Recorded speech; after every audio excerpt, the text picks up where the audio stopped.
What's happening, security gang? Well, we're here at BlackHat. I'm with my good friend Danny Wolf at Audience First, and she's not on camera with us because she's apparently camera shy. Oh, come on. Yeah, she's apparently camera shy. But we're at the Palazzo here, really having a good time, and I've got a very special man sitting across from me today, and I say that because he really is someone special. He flew all the way in from Deutschland. Very good. Marcel Keiffenheim. Did I say that right? Yes, you did. Keiffenheim. Let my Polish German roots take play here. Let them sow their royal seeds in how I say this name. So for those who don't know Marcel, and if you don't, you should give him a follow after. You will organically do this after this show, because he's a 15. You've been 15 years in pen testing, then, right? Yeah. 15 years in being a team leader. 2.5 years as a team leader solution architect over with the team at Pentera, who are one of our partners here at BlackHat. Thanks for making the trip from Deutschland to beautiful Las Vegas. Frankfurt, Vegas, very different. Yeah. Although, ironically, a lot of people would actually say Frankfurt is Germany's Las Vegas, simply because of the concentration of money here and skyscrapers and so on and so forth. But Frankfurt's also like the capital of Europe. The ECB is based in Frankfurt, the European Central Bank, right? I mean, all major German banks and European banks are based out of Frankfurt. Yeah, so it's the money capital. It is there's no banks in Vegas. There's ATM machines in Vegas. There's no banks in Vegas. The casino's the bank. I mean, one could argue that banks and casinos are in a similar business, right? But we'll leave that argument for a different day. So you and I were as we're getting ready to talk about this kind of recording, and we were prepping. We were kind of talking about this idea of we're bolting on all these new things on tech today, right? And we're bolting on this stuff, and it's fascinating because we're trying to make a 1980 Nissan turn into a 2023 Tesla, but only by changing the outside. The engine is still a 1980s Nissan, right? And you kind of had an interesting take on some of the stuff you've seen over the years as a penetration tester, where you see kind of all these bolt-ons of tech kind of sit in on stuff, but at the end of the day, the foundation is still flawed. Tell me a little bit about that. So back when I started getting into hacking, which was actually a lot longer than 15 years ago, I'm guessing this was the late 90s. I want you to keep your mouth close to the mic, Marcel. Right. So mid-late 90s, when I started getting into hacking, I started off by just taking a closer look at the protocols that comprise the internet of the day. Things like SMTP for email and HTTP for web. And you also had a couple of other things here and there. You did already see a bit of SMB more in corporate environments. And this was decades ago. And we still use these protocols today. And we're still talking about HTTP, SMB, and HTTP for a lot of what we do today privately and also at work. And it's the same protocols. There have been a couple additions since then, but nobody has to use, for example, SMB 3.0 today. You can still use 1.0 if you want to. And back then, I started looking at what else you can do with these protocols. For example, I found out if you send someone an email, on a protocol level, it literally asks you who you are, and you can put in whatever you want. So, decades later today, that equates to part of the security community, having products, to make sure to prevent things like email fraud and also malware being spread by email, so on and so forth. And obviously, we all know about serious vulnerabilities in old protocols like SMB, etc., etc., etc. And web attack surface all resulting from, again, a decades-old protocol that we've used for decades now, and we just started tacking on more and more requirements onto what we want from these protocols, but the protocols themselves haven't changed intrinsically. Well, the internet hasn't changed, right? I mean, there's this kind of world that they're creating that they're calling it Web 3.0, But you and I both know that the foundation of our existing web and the transition to a potential Web 3.0, we're still a decade away from it, right? I mean, you've been doing this for 15 years. Let's talk a little bit about some of the common issues you see with this. What are some of the most pressing kind of challenging issues you see in kind of the old kind of traffic being bolted on with new things? What's that causing for organizations? Well, organizations aren't really aware of the inherent vulnerabilities of the protocols that the commonplace applications are using. I mean, this is actually something, in my opinion, something that the developers and manufacturers should be actually much more aware of. So anyone that's still using, just as an example, SMB 1.0 as the backbone of whatever storage solution, just as an example, that they're manufacturing for organizations, I think that's absolutely careless. I mean, we're all aware of the very serious vulnerabilities that have been found again and again within these legacy protocols, and we should say nowadays, but still there's no binding drive to change that. And organizations still use these products, they use these old protocols. So there's very little security by design, security out of the box. And this is what attackers leverage a lot of the time. So when I was carrying out manual penetration testing, and also something that Pentera does as part of its automated security validation, is go for the tried and tested methods that work in pretty much each and every internal environment. For example, trying to use legacy layer 2 name resolution protocols in order to grab, hash it, and then use them to further attacks. I mean, this works very, very reliable, and we haven't really seen it change. I mean, even though everyone knows that using these layer 2 name resolution protocols is dangerous, they're still activated out of the box in each and every new installation of very ubiquitous operating systems. Do you see this different regionally? I mean, being that you're German, I'm in the US, right? Pentera's in Israel, right? Do you see this being a kind of like a regional problem, or is it just everywhere? Meaning it's in Germany and it's in the US and it's the same everywhere, or is this regional? It's everywhere, I would say. It really is. So I'm not aware of any region that's really intrinsically better at this. If any, I would say maybe Israel. Maybe, just given how well-rooted cybersecurity is in the culture. But really, I would say it's a very ubiquitous problem. We see it all. How do you think we get to a place where these old protocols start to get the attention they require? Well, that's what security researchers work at every day, to find the existing vulnerabilities in existing products. And the thing is, security researchers, they don't make any new holes themselves. They just discover the holes that are already there.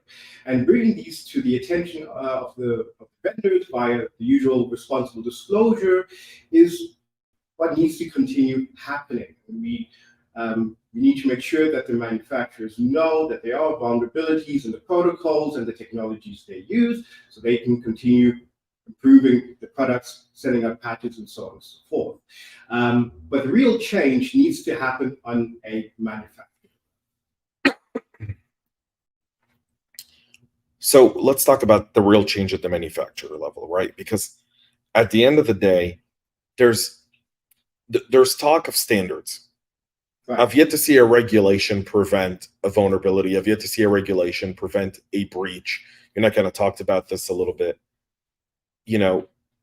Where do you see, what's the standard? What's the change that inherently needs to be done to really fix this, in your opinion? I would say, and clearly I'm biased, but I would really say automatic security validation. Absolutely. Well, don't say you're biased. You're not biased. You work in a field you're passionate in. You very much believe in the product you're offering, a solution that you partner with companies with to solve it. Don't say you're not biased. Right. I wouldn't say the word bias, right? I'd say the word is you're passionate about it, right? Like that's where the passion really lies, is security validation. But continue, please, because I don't like the word bias unless we're really highlighting the word bias. Right.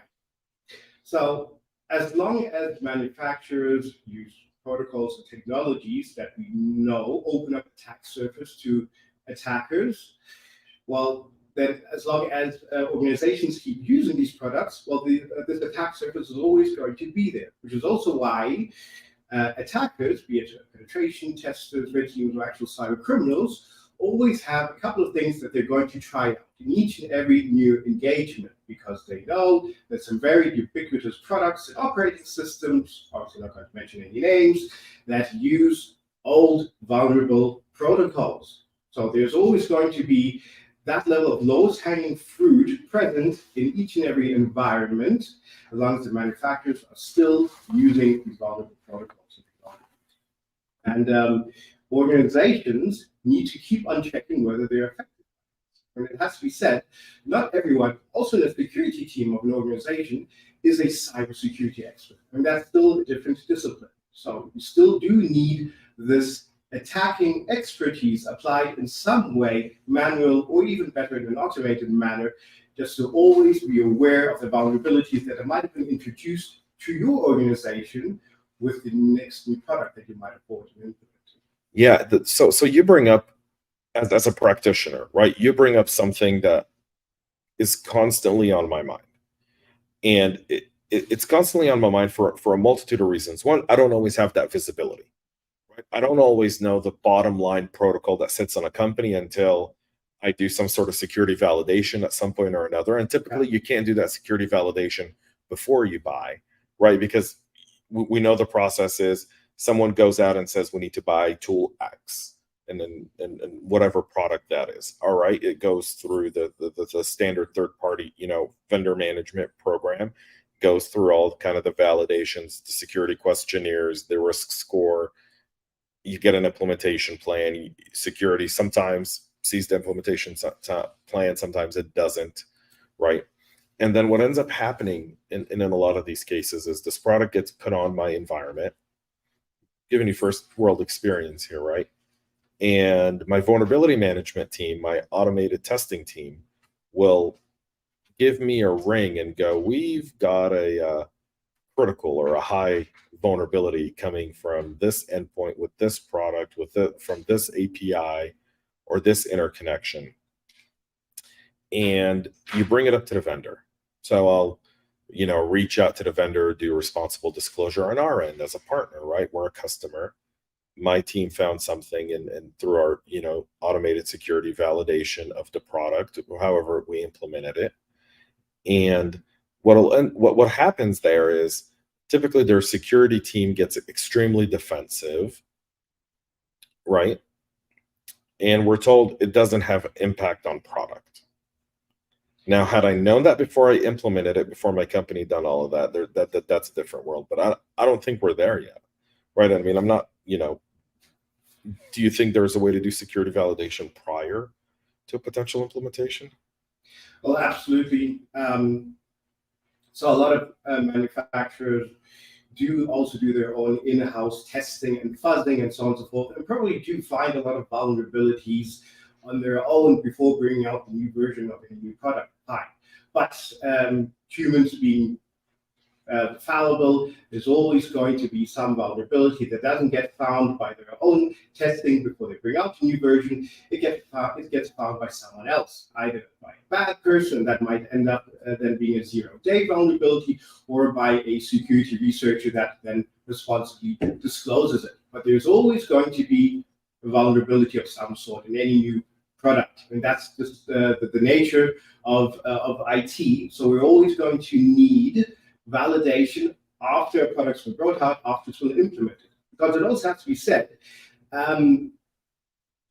security can also depend on how it's implemented. It has to be said. So a product might be safe or unsafe out of the box, and can then be implemented in a safe or unsafe manner, right? I mean, this is the dilemma, right? It's a dilemma that a lot of organizations, I'm sure, in the work you do, where you take a product that could be inherently secure and secure. You grab that product, you're viewing that product, you're playing around with it, right? You install it, you implement it, you test it, and everything is safe, until all of a sudden you turn it into from your testing environment to your prod environment, and then there's a different configuration. Right.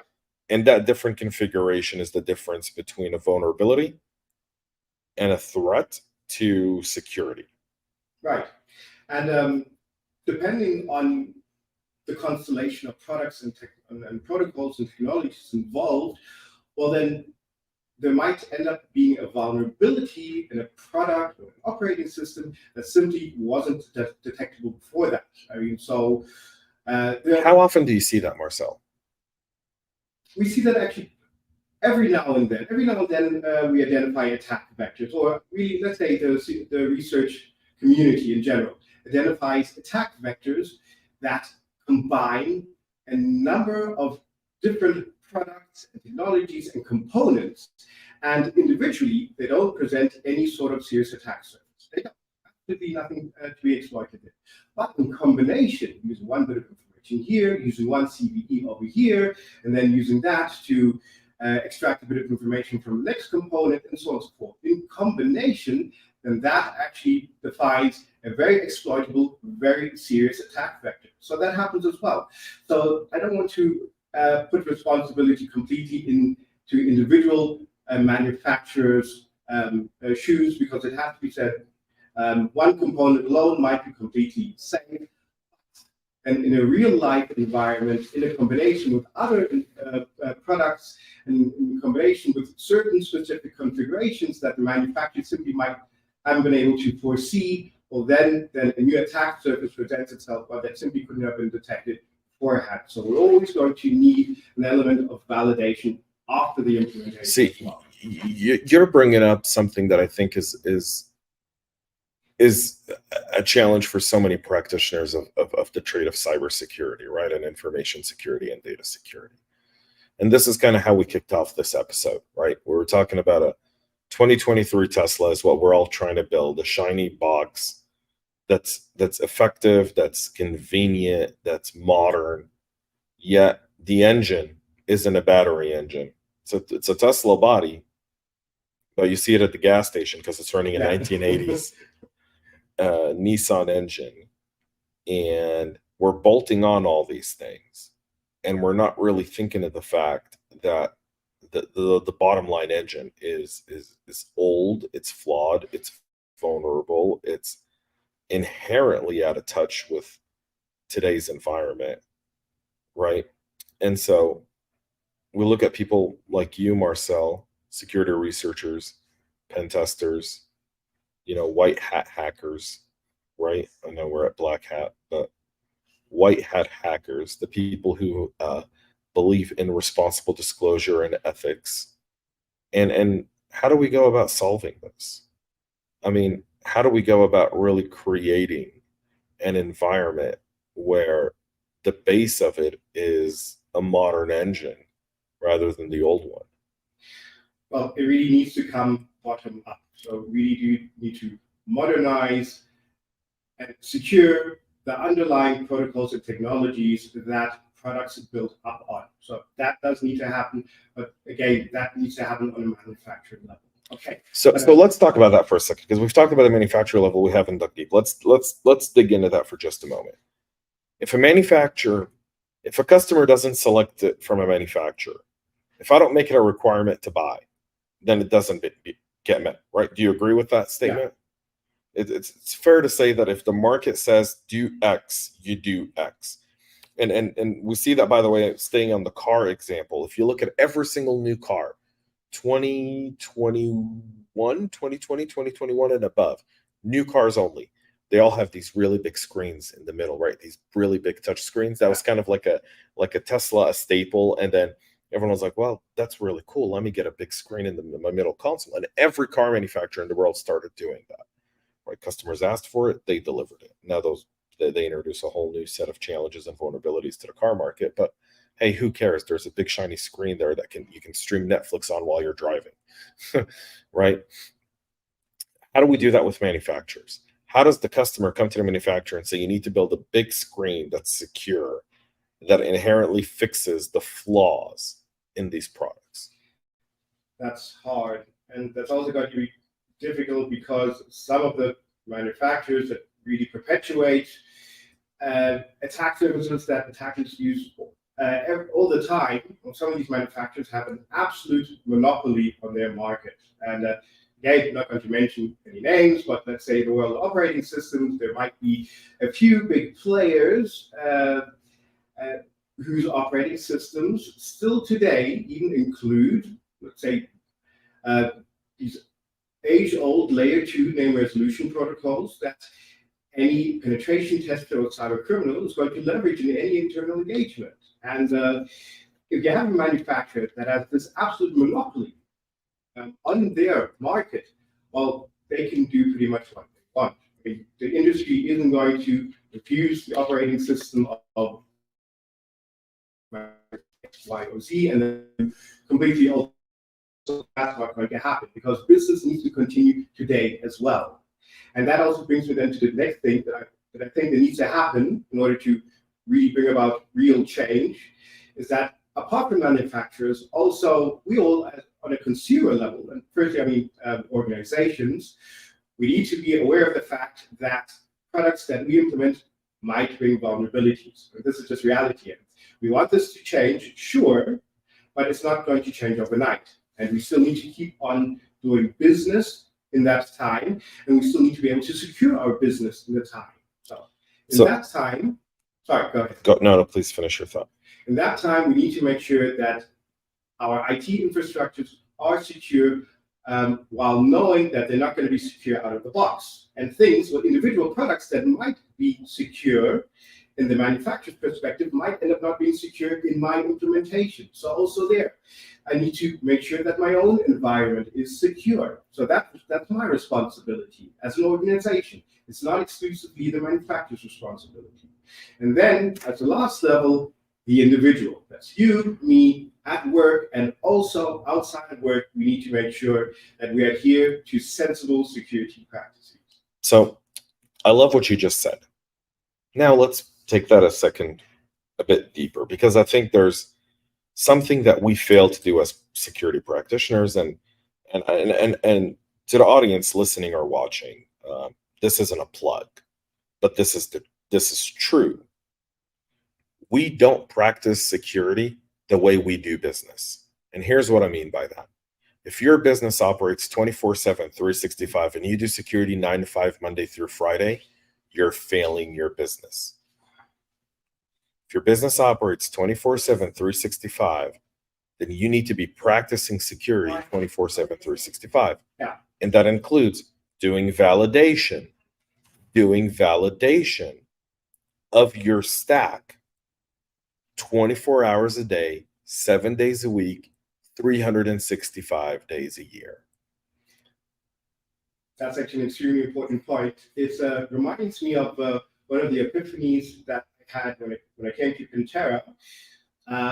So when I was carrying out the manual penetration testing, I'd get contracted by organizations to carry out a penetration test. It'd go from, let's say, Monday to Friday. And it'd be carried out from 8 o'clock to 7 o'clock. You didn't want to contract a penetration test over the weekend because that costs extra. And obviously you wouldn't want them to work outside of normal business hours because, again, that would also cost extra. And that led to large parts of the IT organizations simply not getting tested. For example, everything that happens outside of business hours, backup, replication, and all of that, and things that happen on the weekends and outside of normal business hours, because these are IT processes that shouldn't impact normal business work, but still are extremely important to the organization and its productivity. They would never get tested simply because the penetration tester wasn't present at that time. So that's also one of the great advantages of automated security validation. As you say, you can have it running 24/7. You can have it running for several days at a time, day in and day out, on the weekends, at night, all the time. So you really get a complete picture of which components within your organization really are vulnerable, and not just the ones that are in the limelight and that get used during normal business hours, during normal weekdays. Yeah, I mean, to me, I find that if I'm not doing security validation during not only business hours, but outside of business hours when my environments change, right? Our environments and our computing doesn't stay the same all day long, right? Especially now in the world of cloud computing. Right. In cloud computing, your payloads and everything you're working on, your microservices, they function very differently, right? If I'm selling concert tickets, and I know that at 10 a.m. all of my concert tickets go to sale. Well, what am I doing at 6 a.m.? I'm building out all of my computing capacity because I know that there's going to be a bunch of people trying to buy Taylor Swift tickets at 10 a.m. Right. And they're all going to be on from 6 a.m. or the moment when I allow them to sit in a waiting list to buy the tickets. Right. So there's people, I've got an increased amount of traffic, and that traffic's going to reach its record at 9 or 10 a.m. And then the people are going to buy tickets, and they're slowly going to start fading in. And within 2 hours of this event, so around noonish, my traffic's going to go back to normal business operations, right? And this is kind of the balancing of your IT infrastructure load. Now, what a lot of people don't know, and I think one of the common mistakes that we see within IT infrastructure and infrastructure teams in general in these cases is they're never partnering with security outside of the traffic handling, meaning the DDoS aspect of it. But when you're increasing your payloads, you're adding more computing power, you're introducing more vulnerabilities to your environment potentially, because you're compromising. You could be changing your firewall rules. You could be dismissing specific policies within your perimeter firewall in order to take in all this traffic. And threat actors potentially know that and can take advantage of it. If you're not validating when you're doing this, Sure. You're really introducing a kind of a new risk vector at a height time, right? And we saw that with the Target breach in 2009, right? Black Friday, right? Like the height of shopping is when they took advantage of that. So I'd say that there's no two ways about it. You need to check all the time. You need to think of all the eventualities. You need to really have someone keep an eye on all of your IT processes. And if it's not in a manual way, then it has to be said, automated validation, in my opinion, is the only way that we're going to survive, so to speak. Because also thinking back to, let's say, my roots, I would say anyone that monitored a firewall log in the last few decades can confirm that there are automated attacks happening constantly. You can see if you watch the firewall logs of any externally facing resources, you can see automated attacks coming from all across the world. This is not new. Okay, this is decades old. So one of my favorite things to look at sometimes, right? Look at your firewall logs, right? See where the attacks are. Well, security isn't for the faint of heart. Sure. And I'm thinking, if automated criminality has been a thing for decades, why have we waited so long with automated security validation? I mean, the bad guys are checking all the time whether we have any vulnerabilities in, for example, externally facing assets, and if you have any sort of malware within your internal organization. So the bad guys have been automatically checking whether there are any vulnerabilities that they can exploit for years and years. So it's really just high time that the good guys also have their own version of this constant validation of the environment. Yeah, so you're bringing up what I like to call the ultimate dilemma. And that dilemma is between two things. All right, that dilemma is between validating your security to managing your budget. There's a huge difference in that. Right? Because what you'll hear a lot of people push back on when you say that, why aren't you validating your security 24/7, 365? To go, it costs too much. Right? Sure. It's a gamble. It absolutely is. So, is it a gamble or is it an investment? Yeah, that's a good question. I'm going to say, out of my own personal practice, I know a lot of CEOs that say, no, I'm not going to do this investment in security, in IT security, simply because, well, things have gone well so far. I've been lucky so far, and that's really the thing. Across all my manual penetration tests, and also in my time at Pentera, having automated penetration tests we carry out, I would say simple. The only thing that was protecting most of the organizations that I've taken a look at from serious compromise was blind luck. Blind luck, absolutely. So had any threat actor really made a point of attacking that certain organization, or had someone within that organization really just clicked on that bad link, well, then they would have had a really terrible day.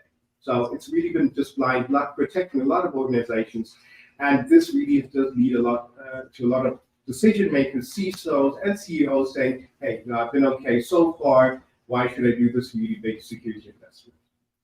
Yeah, I mean, I don't think this is a big security investment, right? I think there's a decision that security practitioners and security leaders have to make when they're practicing cyber.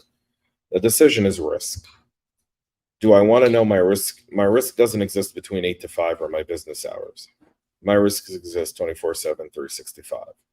Now I have to look at what critical assets introduce the most critical risk to my organization. That's not always processes, right? That could be data, it could be vendors, it could be 500, 600 different things. It's never just the same thing. And at different times of the year, my business changes and can introduce new risks to the business. And it might not just be the changes that I introduce. I mean, organizations always work with external partners and advise consultants and use third-party services on the internet. They might exhibit vulnerabilities. I mean, websites and services get breached all the time. Well, I mean, this is classic in the PCI, right? In the payment processing space. Almost every single major company in the world today outsources their PCI through a third party, right? Like a Stripe, a Square, right, whoever. And so when you see them do a PCI declaration, they're saying, we're doing a PCI declaration, and it's really the responsibility of Stripe or Square to do XYZ. Well, if Stripe or Square tomorrow have a vulnerability and your credit card data is breached through Stripe and Square, your regulator isn't going to care that you offsourced you offshored that risk to them. That's not an acceptable means of offshoring. Yeah. Right. And I mean, it's going to be unavoidable. We all have services, third-party services that we use in private and also at work. I mean, so there's always going to be some element that's not under our own direct control. So someone that we might be working with might introduce a vulnerability into our environment. And just for example, it might not even be something technological, something that we can patch or wall off by a firewall. And simply, if a website that my employees work with gets breached and the credentials that they've been using there become common knowledge, well, then that just introduces a new attack vector to my own organization. So we're always going to have to make sure that we're secure, even the parts of the things that we are under our own direct control. So you're talking about a talent gap here, right? We're talking about kind of having to fix something from the root up, right? There's a change of thinking. I know that you guys at Pentera released a new book. We did, absolutely. Castle Defenders.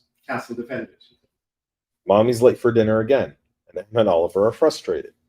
Daddy comes to the rescue with spaghetti. Dads make spaghetti. I make spaghetti. I can relate to that. I mean, my kid still prefers my wife's cooking, but I don't blame him. She's a much better cook than I am. I'm a father of a 3-year-old daughter, and well, right now I'm not at home with her. I'm here on a business trip.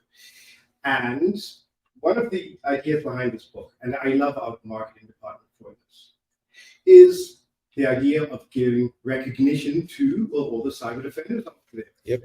And we obviously there are the roles in society, like policemen and firefighters, that get recognition, which they should, of course.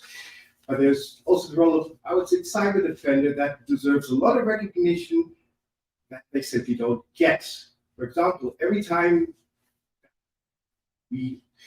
that I travel internationally, every time that I pay with my credit card and so on and so forth, in the background, there are all sorts of IT processes that have been secured by people that are doing their job, giving me the feeling that, sure, I can use my credit card here, I can use this website and so on and so forth. And that's all fine. It's only fine because there was really somebody putting time and effort into making sure that these commonplace IT things that we aren't really even aware of are secure. And we really wanted to be in a position to show the younger generation, hey, there really are real life heroes out there doing things that we really aren't aware of. And also another thing that I really like about this book is it also not just aims to give recognition to those that deserve it, but also does seek to educate a little bit. So in the book, there's also some really practicable IT security bits of advice, things that everyone can use.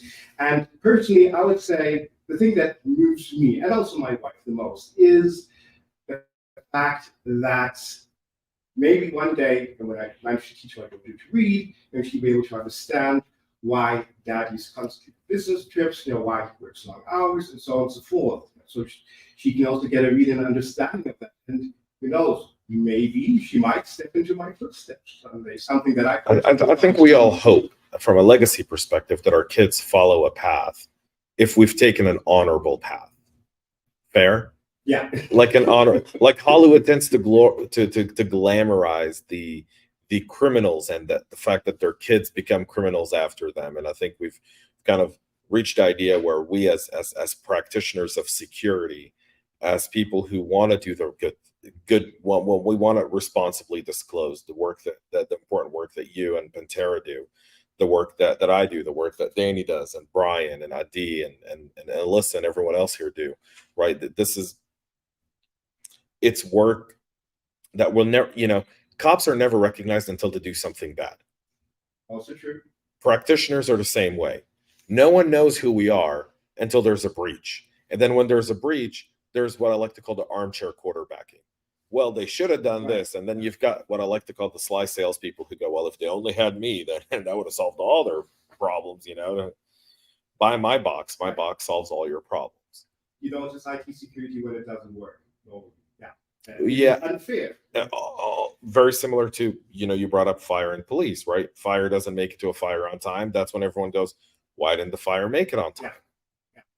So I also think that we can give a little bit of recognition to the good work that the cybersecurity community is doing every day, and really just to show also the younger generation here, these are really the people that have a real effect on our day-to-day lives. Just making sure that we can go about using our media and our devices and traveling and making bank transfers and so on and so forth with peace at mind. And that just doesn't happen on its own. It happens because people took their job seriously. And did their job. And there's a lot of those. A lot of those people that are unsung heroes. Yeah. Unsung heroes. But you're one of them, Marcel. You put in the hours, you put in the work. Your daughter will look at her dad one day and be proud. I know my son will do the same, right? I know my son will do the same. And I know everyone else here who has a kid, right, will someday our sacrifice, the work that we do will mean something.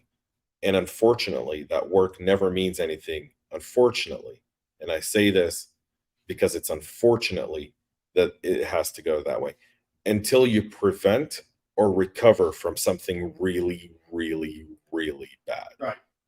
And the thing about security is every CISO, when you don't have a breach and your name isn't in the news, you're happy, right? Like I'm ecstatic. Like when people say like, hey, as long as no one's writing about me, I'm good. The moment someone writes about you, it becomes an obsession. It becomes like, look what they did to Joe Sullivan, whether or not you agree with what he did at Uber or not. I mean, they want to send the guy to jail for 8 years. Yeah. Whether you agree or not, we're not meriting the fact that there are a whole slew of circumstances around it. No, absolutely. So I'm not sure if we cut out being a CISO. It has to be said, just like you said, if your name's in the news as a CISO, it's probably not a good sign. Yeah, it never is. This CISO defended against the massive cyber. You know whose name's in the news, though? The big companies that prevent it. We stopped the DDoS attack, or we did this, or we did that. You're like, that's wonderful. What about the people behind it? Right. right? The people behind it. Well, Marcel, thank you for coming on, man. Thank you for having me. All right, I really appreciate it. Hey, y'all, go check out Castle Defenders, by the way. It's a really, really cool book. And Aviv, the CMO over at Pentera, was nice enough to write in a dedication to my son in Hebrew, right? Which is really cool because he speaks better Hebrew than English at this point. He's just under 2. And it's cool that he'll have a book with a Hebrew dedication. And there's a coloring. I'm sorry? There's a coloring book. And a coloring book. He's not into coloring yet. Oh, He's in anything that spins, like tires, ceiling fans. He's got an engineering mindset. He'll take it apart, put it back in, get it to spin again. I don't speak any Hebrew, but she does say goodnight to me in Hebrew. I'm not sure where she picked it up. She just started saying Laila Tov. Laila Tov is good. And I'll say Danke schön. That's my German, right? Pretty good, right? You know, little bit of German. Marcel, thank you. Thank you to the team over at Pentera. Thanks to Audience First for having us here, y'all. On behalf of myself and Marcel and the team at Pentera, y'all just enjoy BlackHat and stay cyber safe.